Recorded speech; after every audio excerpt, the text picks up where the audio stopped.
Good morning, everybody. I want to give you a warm welcome to everyone here who's going to participate in this discussion on rural youth employment.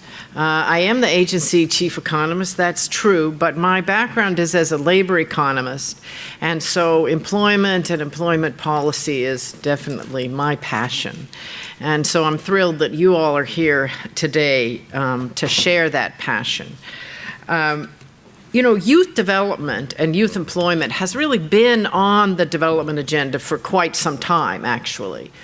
I think I first noticed it about 20 years ago, but if you think back in history, back millenniums, you know, societies have long recognized youth as a critical stage in the development of human beings, and societies and cultures have sort of curated as groups, as communities, as regions, as nations, as cultures, the development of youth and the transition of youth from a period of dependence on their parents and their family to independence. And independence in many realms, economic independence being only one of them. Now, demographers also noticed 20 years ago that improvements in health combined with a slow fertility decline has been producing young countries, and therefore a lot of youth. That's especially true in sub-Saharan Africa. In richer countries, the fertility decline has caught up with the improvements in health, and families have begun to reduce their size. But if you look at sub-Saharan Africa and South Asia, you still see very young nations. And so this is seen now as a major development challenge, part of the economic, social, and political development challenge, the development and inclusion of youth. Now, the focus, really, I have to say, primarily on this issue has been in urban areas. There's sort of been this narrative that idle youth in urban areas, especially males, are a problem, and we have to get them something to do and make some money. But actually, the fact is that in sub-Saharan Africa and South Asia, some of the poorest countries in the world where USAID does a lot of work, the majority of youth live in rural areas. And in sub-Saharan Africa, that's going to be true for quite a while. And people were often surprised by that fact, but it's true. And so USAID programming is now asking, as part of the implementation of the global food security strategy, in their country of programming, are we including youth?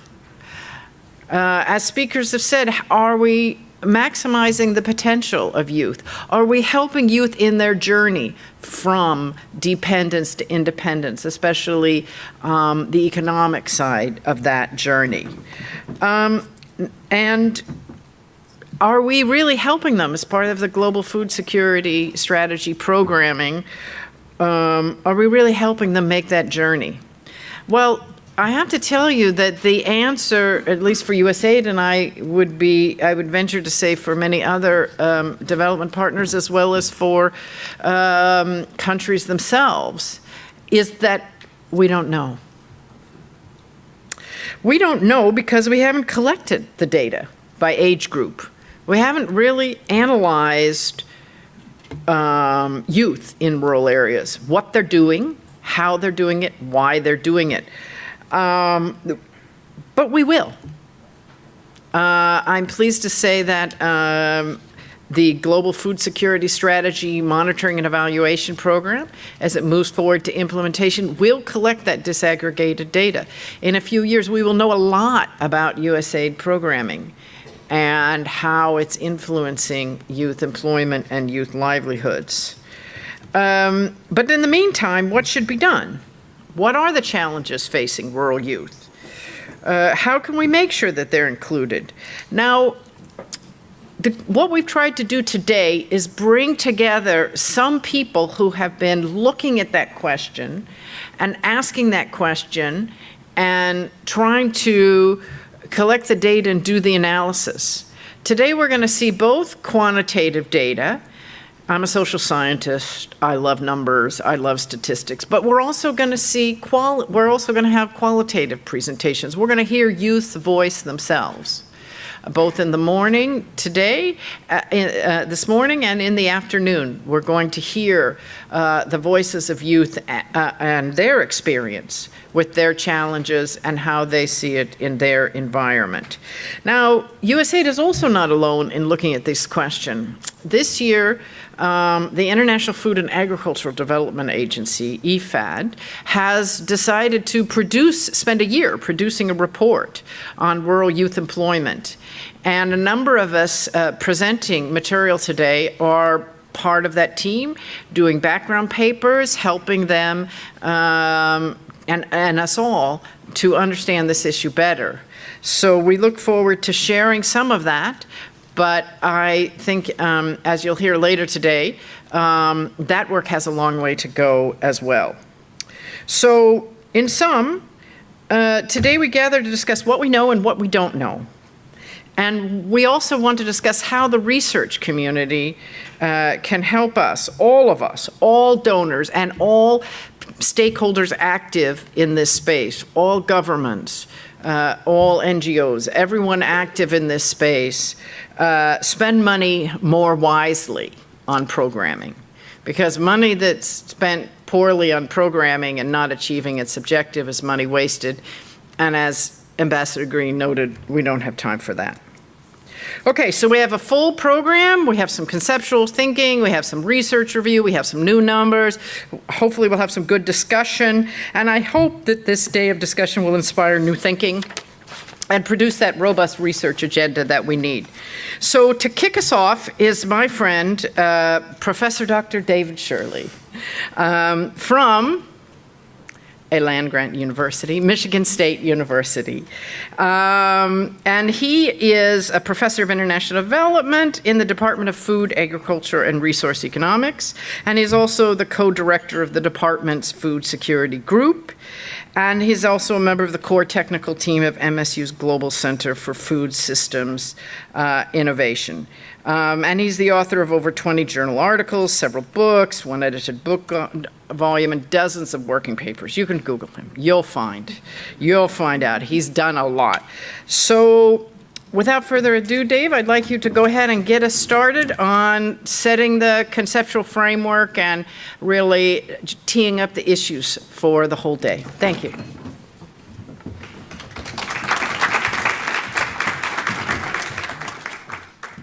Okay. Good morning, everybody. Thank you for coming. Glad to see all of the faces here, and greetings also to everybody who I understand is participating virtually. So I want to thank USAID for organizing this session. It's great to always have an audience where you can reach out to many people and kind of influence the thinking, hopefully influencing the kind of programming and the kind of research that gets done going down the road, which is, of course, a key purpose of this session. And I want to thank especially Louise Fox for her role in organizing this. You know, in the IFAD RDR, there are a lot of people working on this. I'm serving as lead external author, and Aslihan Arslan is key person in IFAD that's working on this. But, you know, none of us are labor economists.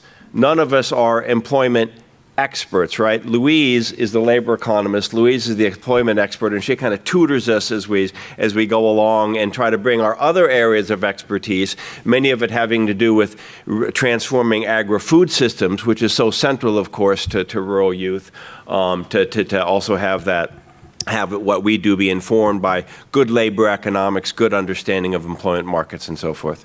So my job today is to, if this will advance. It's not advancing. Okay. My job today, as he fixes that, is to frame the topic, okay? I'm not going to present a whole lot of numbers. I think others will be doing that, okay? So it is working. Okay, there we go. My job is to frame the topic, okay? And we're going to frame this topic, and we are in the IFAD work as well, and we think it's important that, you know, this issue in general be attacked through the perspective of these kind of nested, functionally related transformations that are taking place with such speed across the developing world, the structural transformation of economies, the related agricultural and rural transformation of those economies, and then the also very much related diet transformation that kind of functionally goes along with this, okay? We think it's very key that it be conceived in that way and then placed in the context of the extremely rapid pace of technological change and the new sources and types of technological change that are taking place, because that's conditioning the opportunity set that youth are operating in, okay?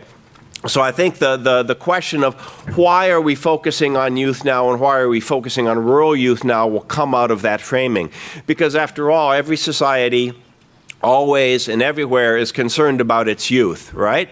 We're always concerned about getting them started from dependence, shepherding them through to independence, as Luis talked about. So why is there so much focus, not just by USAID, not just by BIFAD, but by so many organizations and governments on youth topics right now? And then finally, I will present a typology of rural youth opportunity that we're using to inform the work that we're doing, and which then is going to organize a lot of the empirical work that gets done to really define what are the challenges, what are the opportunities for rural youth, okay? I'm not going to put numbers into that typology now, but some that come along will. And as we do the work under BIFAD and others, we will very much be populating that. So, framing the topic. So the basic idea is structural transformation of economies in an area of very rapid technological change. So what are the key messages I want you to take out of here? First of all, what is economic transformation, the structural transformation that we talk about? In very simple terms, it involves the movement of labor, which is following consumer demand, movement of consumer demand, out of farming, out of food, into other sectors of the economy, okay? Very fundamental changes that take place. And it is both a consequence of productivity growth. It won't happen without productivity growth. And it's a major contributor then also to productivity growth and income growth and reduction of poverty in these economies, okay? So, the second point then is that growth and poverty reduction are very slow without these transformations taking place. And there are investments and approaches that need to be put in place to facilitate these transformations. Third point is simply the pace and the type of technological change that's happening now, which is very much making it the case that countries that are latecomers to economic transformation, to structural transformation, are not going to travel the same path that some of the early industrializers did, okay? There are new paths out there. We're not exactly even sure what those paths are going to look like because of the nature and the pace of the change that we're seeing. So that was the final point, that there's a lot of uncertainty about how all of this is going to play out, okay? Okay, so the structural transformation, which I talked about, the ag and rural transformation is simply accompanies that broad structural transformation of economies and involves growing productivity, growing capital intensity in farming, okay, and then related changes in rural economies so that every rural resident is no longer a farmer, is progressively not a farmer. They might be doing farming, but they might be putting most of their time into non-farm rural activities, or they might be migrating, or this type of thing. So the rural changes that go along with the structural transformation, and then the diet transformation, which very much accompanies this. And I think a point that I'm making in a lot of my talks about this, because there are people who don't maybe get the fundamental nature of these types of transformations, is that it all has a common biological basis. The biological basis is very simple. It's that people can only eat so much food. So as productivity increases, that human effort needs progressively to go into other things, okay?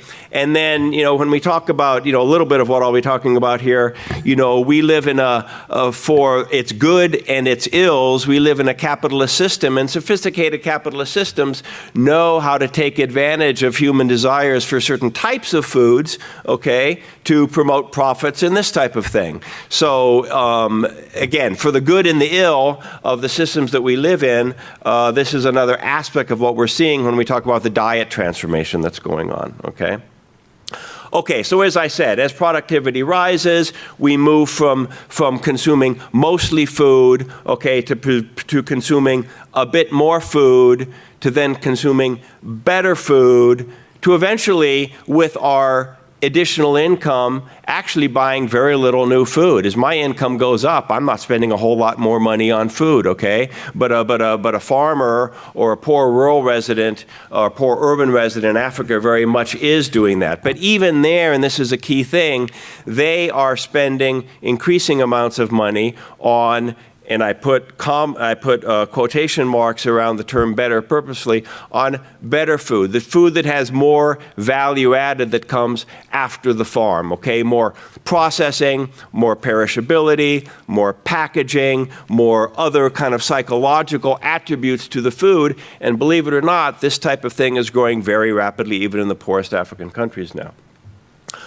So the countries that we're looking at, Africa, South Asia, also the rest of Asia, are very much in this transition from people consuming more food to people consuming this quote-unquote better food, okay? And it all involves movement of value added and thereby movement of opportunity progressively off the farm.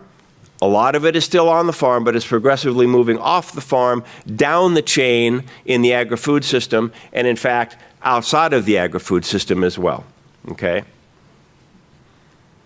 Okay. So again, economic activity follows this change in consumer demand, first off of the farm and then progressively out of the agri-food system. And it's based on what economists know as Engels' law and Bennett's law. Engels' law that as income goes up, a declining marginal share of income goes into food for the reasons that I talked about. We buy more manufactured products, then we eventually buy more services, okay? And Bennett's law talking about the move away from staple foods towards perishable foods. We've added processed foods into that group and so forth, this kind of better food, more value added in food movement, okay?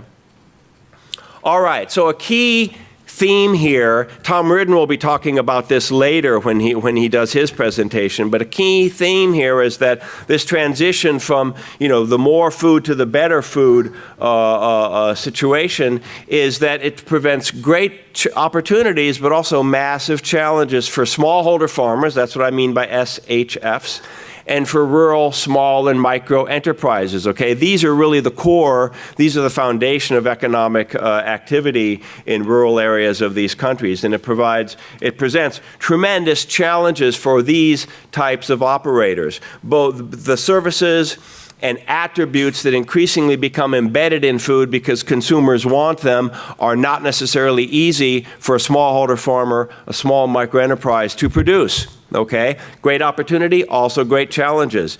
The foods increasingly have to be timely, they have to be delivered with reliability, the quality issue, safety, desirability, all these characteristics which consumers increasingly demand in their food are challenges for smallholder farmers and for small and medium enterprises, which again are the bulk of economic activity in these countries for them to compete in that space. Okay, food science and branding and so on and so forth. All of these are opportunities, but also huge challenges.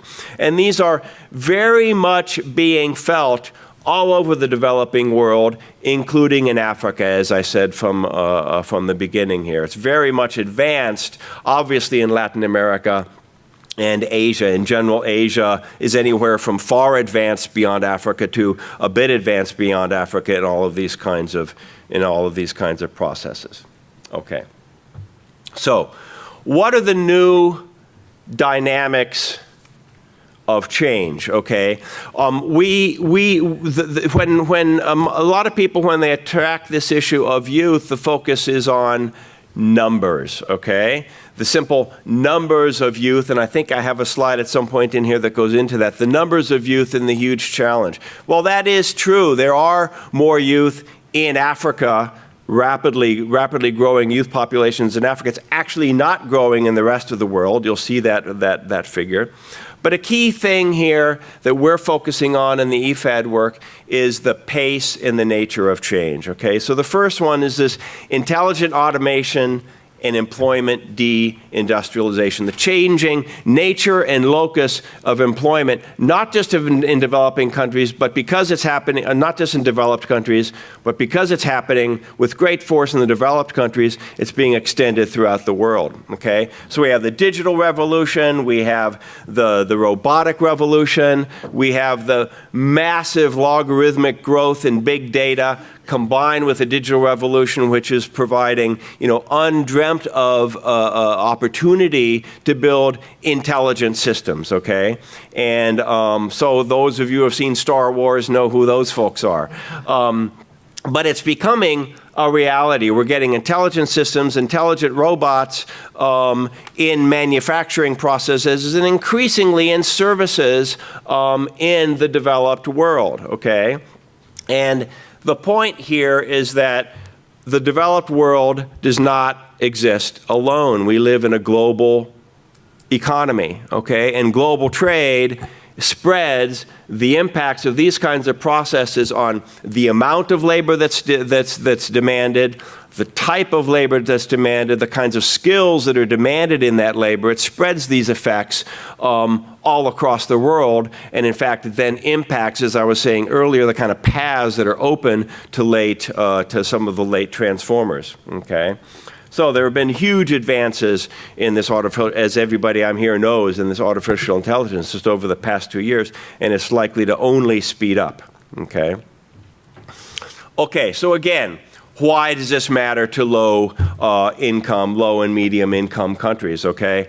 The traditional path to growing out of poverty, providing employment to people coming off of the farm, has been labor-intensive manufacturing, okay? There's been a sharp secular decline in the share of population in economies employed in manufacturing over the past 20 or 30 years, okay? So this process of employment deindustrialization. You might have the same level of industrial output, manufacturing output, but using a heck of a lot less labor, okay? So for example, the African labor coming off the farm now is largely going into self-employed services, many of them single-person activities, okay? It's very difficult to combine capital with that kind of firm and get the kind of growth in output and the growth in employment that you're looking for, okay? Even China's manufacturing employment peaked at a much lower level than what we saw in previous OECD countries. And if you look at a place like Vietnam, which is, growing so rapidly, right? Very dynamic economy. Wage jobs in Vietnam are only 24% of employment. The rest, even in a country like Vietnam, is self-employment. And this increasingly is what we see out there, self-employment in services with the challenge of building productivity in that context, okay? So, key implication is that there are new skills needed in workers to be able to combine with this type of technology, okay? So this is, and this is it's especially true that in Africa, the labor force is largely unprepared with these types of skills to be able to compete, okay? So this is a figure that I took out of a recent report by Altenot, Angrist, and Patrinos, looking at the relationship simply between educational attainment on the vertical, on the horizontal axis, and economic growth on the vertical axis. As you can see, it's a very close relationship, positive as you would expect. And what do we see? We see up in the upper right corner, it's mostly Asian countries, okay? In the bottom left corner, it's mostly African countries, okay? And then when you unbundle this and they look at male-female differences and they look at rural-urban differences in test scores and educational outcomes, okay? And what you find is that surprisingly systematically across the world, women do not score worse than men, okay? The educational, there are a number of countries where women are systematically score higher, there's some where they score lower. Overall, there's not much of a difference. There is a very broad, very consistent difference between rural and urban areas, but that difference, the disadvantage in rural areas, the lower attainment levels in rural areas is much stronger in Africa and in South Asia than it is in other countries of the world, okay? So that's a big gap that needs to be made up, okay? Second big dynamic of change here, the globalization of information, and with that globalization of information, the globalization of aspirations and values, okay? We all know about the communications revolution, and then it's also driven by global trade.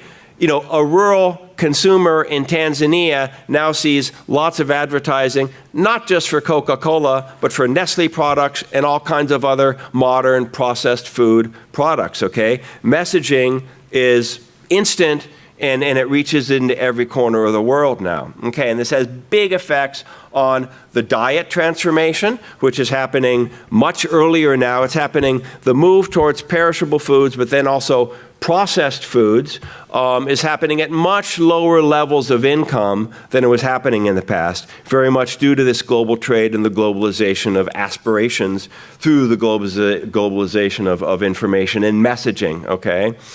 So rural youth's work and political aspirations are being affected, views of gender roles, and so forth. The other thing that this brings is nearly free access to cutting-edge technology. So this can inspire a lot of optimism about the opportunities for youth, right? If you've got an internet connection, and if you're creative, all right, you can do things that were undreamt of before. And while that is absolutely true, it is true for those with web access. And still in the most isolated areas of Africa and South Asia and so forth, web access is a lot lower than it is elsewhere, and it's not necessarily growing as fast as we'd like to see it grow, okay?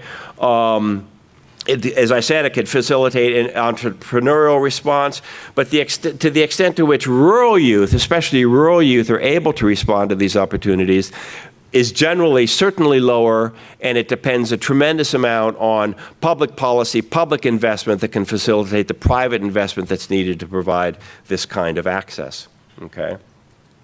Another big dynamic of change is simply the blurring of lines between rural and urban. Part of this is the communications revolution, right? Rural people can be exposed to as much kind of modern messaging, if you will, and modern ideas as urban people in many cases now.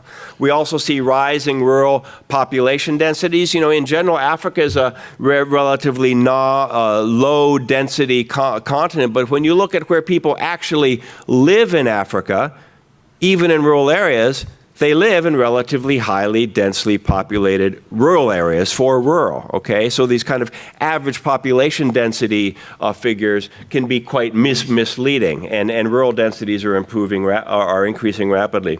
We see rapidly growing secondary cities. So it's not just Dar es Salaam, it's just not just Nairobi, it's not just Dhaka, you know, there's a lot of secondary cities that are growing, and in fact, they have a majority of the world's urban population, of the developing world's urban population, these secondary cities, and overall they're growing more rapidly than the megacities, the biggest cities, okay?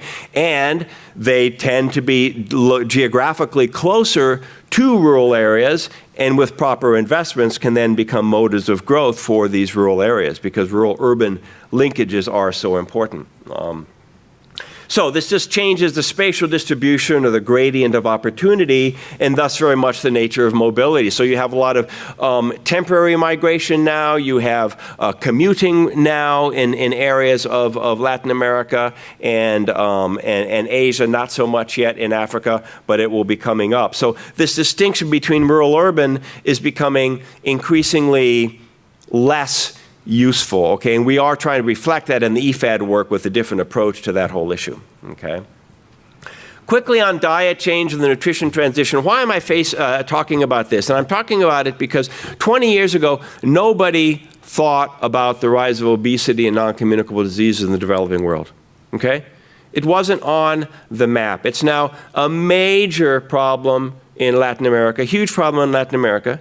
It's rising very rapidly in Asia. Believe it or not, it's rising very rapidly in Africa, okay? So this is a risk that this youth cohort is exposed to that previous youth cohorts just really were not exposed to, not nearly to the extent that they are now, okay?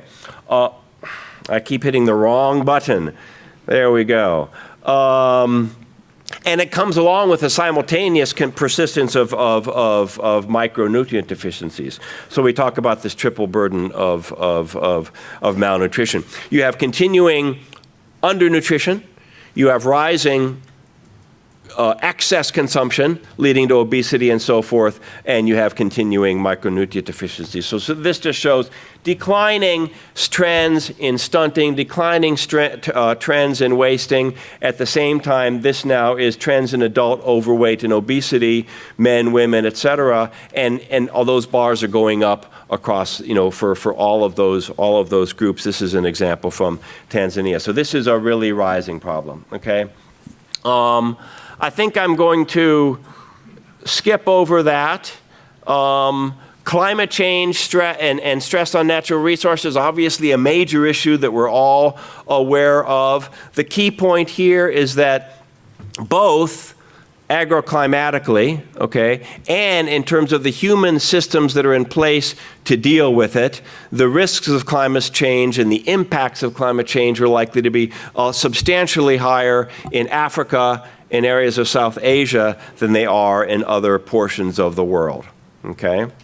So these areas might be agroclimatically most subject to the negative impacts of it, and the least able institutionally and economically to deal with these problems. Okay. So why to focus on rural youth now? Again, this is the youth bulge, okay? We see the change in youth population from 2015 projected through 2095 by continent. The only rising number there is sub-Saharan Africa. It's little appreciated that actually in the rest of the world, youth populations are falling. They're actually falling, all right? And Africa's youth population is increasing dramatically. It's a major issue. But we should also realize that even in Africa, youth as a share in the population is also falling. It's not rising, okay? So there's some hints of light at the end of the tunnel here in terms of the demographic transition if this can continue. Africa is definitely lagging the rest of the world, however, in this, which is what leads to the big problems, okay? So labor shortages may already be setting in. They're definitely setting in Latin America. They might be setting in Asia, not so much in Africa, okay? Okay, so the pace of change is just so rapid going on right now. The digital technology that I talked about earlier, and what I want to focus on here now is that rural youth may be the least able to grasp these opportunities in terms of the educational quality that I spoke of, their access to the web, and the ability to kind of interpret the requirements of these new markets that are growing so rapidly, okay? So what do we hope to do? What are we in the process of doing in the IFAD work and more broadly? We're setting out a typology of rural youth opportunity, and then we're going to be populating that with a lot of data. There's data out there. It just hasn't been exploited in the way that it needs to be from a youth perspective, okay? So we're placing youth and their families in what we call rural opportunity space, looking at what they might be doing currently, okay? We're then placing them in what we call ag transformation space to look at what they are actually doing. And then we're going to be characterizing youth and their families within some combination of those spaces and drawing some conclusions, okay?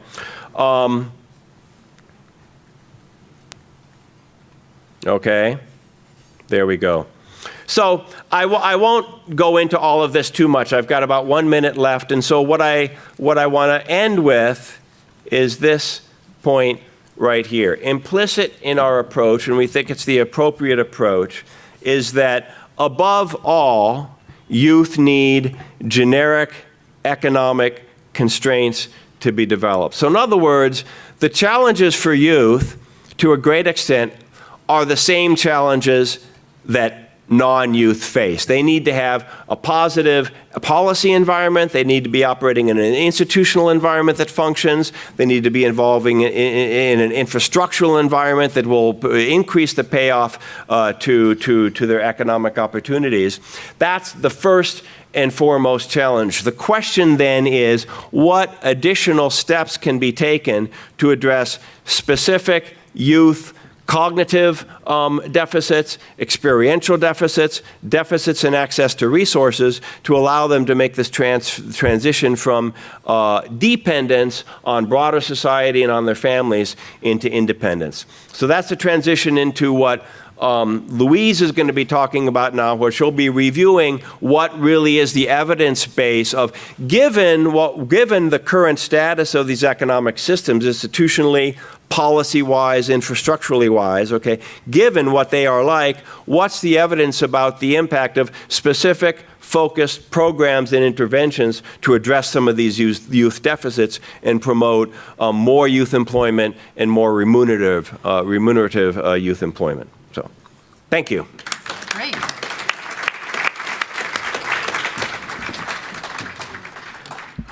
Okay, so the good news is we have time for some questions or comments from the floor.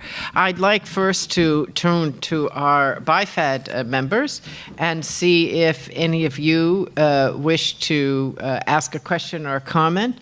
Do we have yes? Do we have roving mics? Yeah. Sorry, let me turn to the BIFAD first. Guys at this table, ladies and gentlemen, any comments or questions? All good? Okay, of course you have a chance during the coffee break to definitely. Okay, good, go ahead. Go ahead, Brady.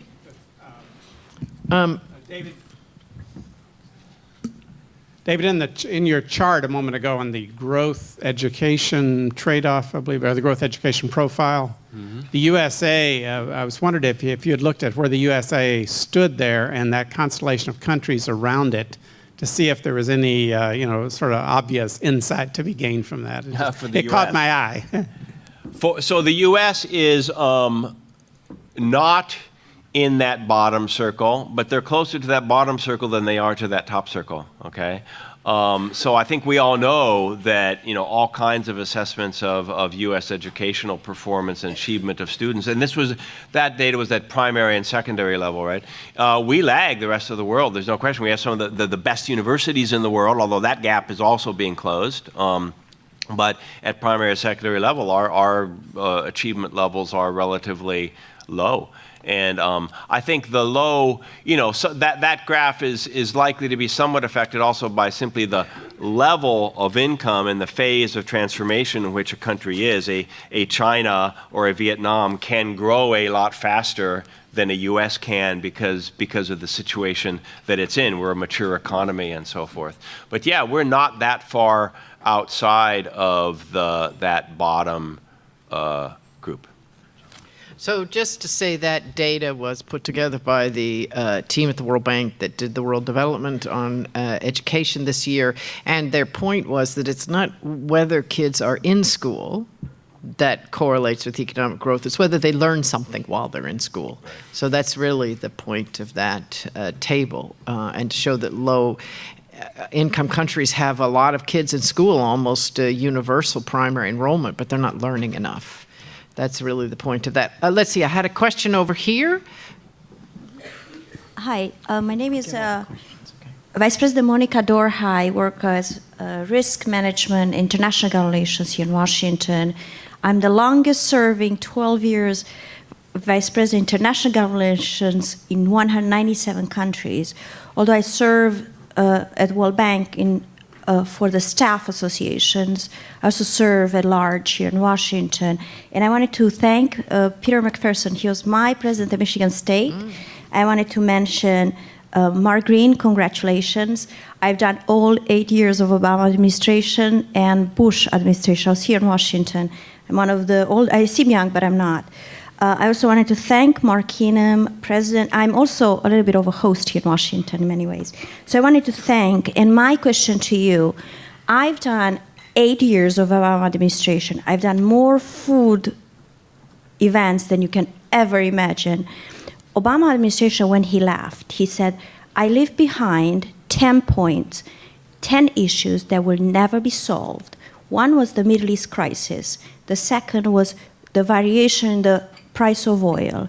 The third one, the food crisis. Barack Hussein Obama concluded the food crisis will never be solved. My question to you is, in what way, and it's a sad, incredible sad time to see the knowledge during Barack Obama's time of experts in the room leaving Washington, D.C. You're almost like you start from zero. So what's your take, and what's the impact on BIFAD, and how do you guys plan to counter this incredible, change in administration, incredible institutional knowledge within the federal government, and for worldwide support lost. So how is BIFAD? Let me just be clear. You, right now, we have questions for Professor Shirley. Thank you. Anything you want to address to BIFAD in particular, such as a question such as that, we have time during the public comment period. So I'm going to ask the BIFAD team to hold on to that question because you're going to get a bunch more, and try to answer it during the public comment period. So what I'd like to know is, do we have questions for or comments for Professor Shirley? Okay, so I've got one there and then one there. So sorry, one in the back first and then. Thank you. My name is Samina Nazir. I have worked with youth in South Asia, particularly in Afghanistan and Pakistan. I appreciate this presentation and wanted to ask, have you considered social, religious, and cultural challenges that are faced by rural youth, particularly in South Asia? There are challenges of religious extremism. There are challenges of making more money in drugs and war than agriculture. So these are also push and pull factors that attract young people to non-agricultural and in fact dangerous activities. And the poorest of the poor rural youth are most vulnerable to these challenges. So does this new approach consider those youth also? Great, Thank you. Thank you. Now over there. Back there. Good morning, ladies and gentlemen. My name is Rosemary Segero. I'm the president of Segero's International Group. I'm from Kenya and I'm based here. I want to thank USAID so much for the wonderful work they are doing. I knew USAID, I ate USAID food when I was 2 years in Kenya. I'm now 62 years talking about same food. So my question is, or my comment, how do we, as civil society, collaborate? There is lack of collaboration, coordination, and communication here with the governments, civil society, corporations, and other stakeholders. How do we make this happen, like working with the youth? Because now is the technology, new generation. How do we change their mindset, even those who are in the university looking at apprenticeship, training them, telling them agriculture is better than other businesses, but at the end of the day, there is something which will lack, capacity building, access to finance. So how do we collaborate with the civil society, USAID here, and make really impact on the ground? Because we do much of the talking, as he said, much of the eating, but we don't know how to do much of the work on the ground. And what will make that happen, what will fight poverty, what will fight job creation. So how do we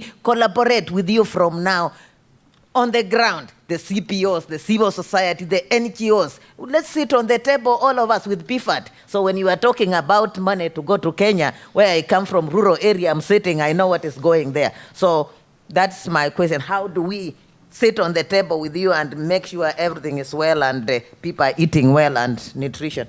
Okay, so I will also ask that to be tabled for the BIFAD group later, but I think some of your issues that you raise are important.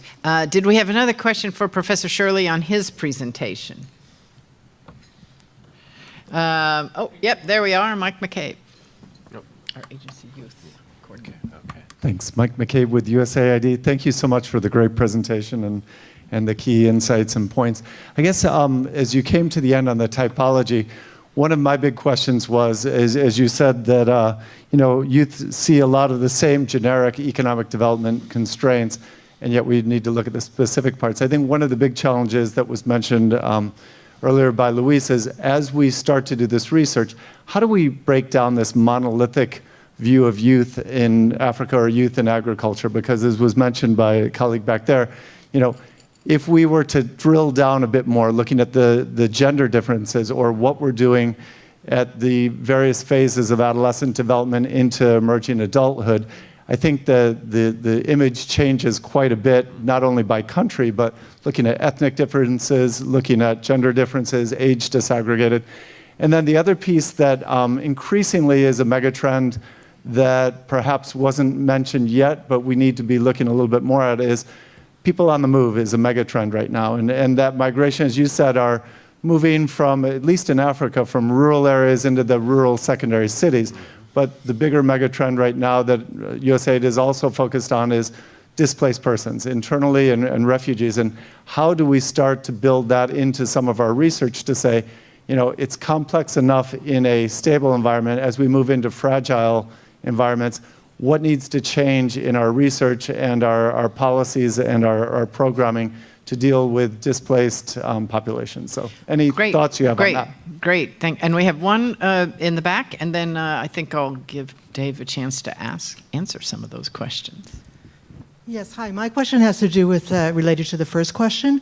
What lessons do we have to learn from our own country in terms of the youth and ag transformation and the well-being? And I'm from a very almost dead town in southern Illinois, so I'm very interested in this.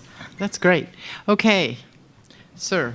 Okay, thank you very much. So I see 3 or 4 questions here that I'll respond to. First one had to do with, are we looking at issues of social and religious and cultural challenges that youth face and how those kind of condition the opportunities that youth have. So that is one, in the context of the IFAD work, that is something that we are looking at. We have a background paper that looks at youth political participation and social inclusion and how that varies across the structures for that and the effectiveness of that vary across Latin America, Asia, and Africa, and looking at the evidence also on what works to increase youth participation and actual impact on the kind of policies that affect them. Now, we also have a session later in the day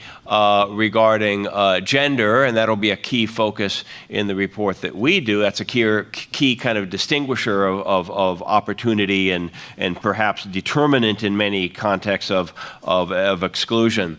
Are we going into depth on, the religious and cultural dynamics that are going on and how that's affecting? It's not the key focus, but it's something that we're going to have probably a chapter on, and then some spotlights of perhaps especially effective programs that may have been used to address that. Okay, so it's one of the issues that needs to be looked at. On the question about how to collaborate with civil society, I think I will leave that also to BIFAD, actually.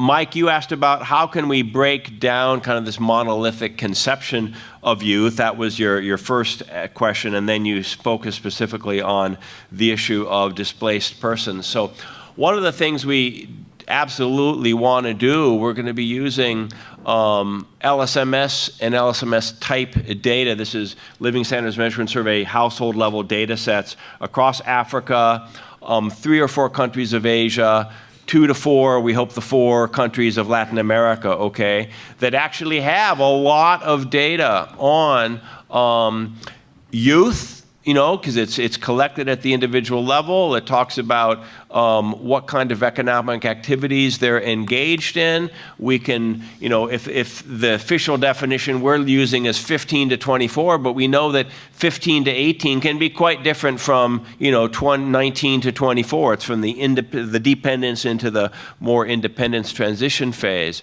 So there's that kind of variability, and then we want to look at it over space. How is what youth are doing and the returns to what they're doing, how does that vary depending on how close they are to a city, depending on how densely populated their rural area is, if they live in a rural area, and that type of thing. So a key contribution that we see making is really unbundling youth from a gender perspective, from a spatial perspective, in terms of what they're doing and what the outcomes are of that. On displaced persons, again, we do have a background paper that's looking at issues of youth in areas of civil unrest, okay? And I think it's likely to some extent combat the notion that youth are drivers of civil unrest in terms of unemployment and feeding into this problem, that it's part of the issue, but it's not nearly the big part of the story that seems to be popularly conceived. We have people from Tilman Brook and his team who really do work on these types of areas. Team in Germany that do a lot of work on this topic, and they'll be having a paper on that. So, what we're going to be doing then is looking at these 15 or 16 background papers, figuring out what they're saying, and then trying to tell a coherent, integrated story about this. Great. Okay, thanks a lot. I think it's pretty much time to move to the next speaker. So I want to thank Dave again. I think Dave has gotten us started on the research agenda, and I think your questions are also getting us started on this process of developing the research agenda, including the question of unpacking youth, and not thinking them as a monolithic, either by region or by country or whatever. So I think those are important points.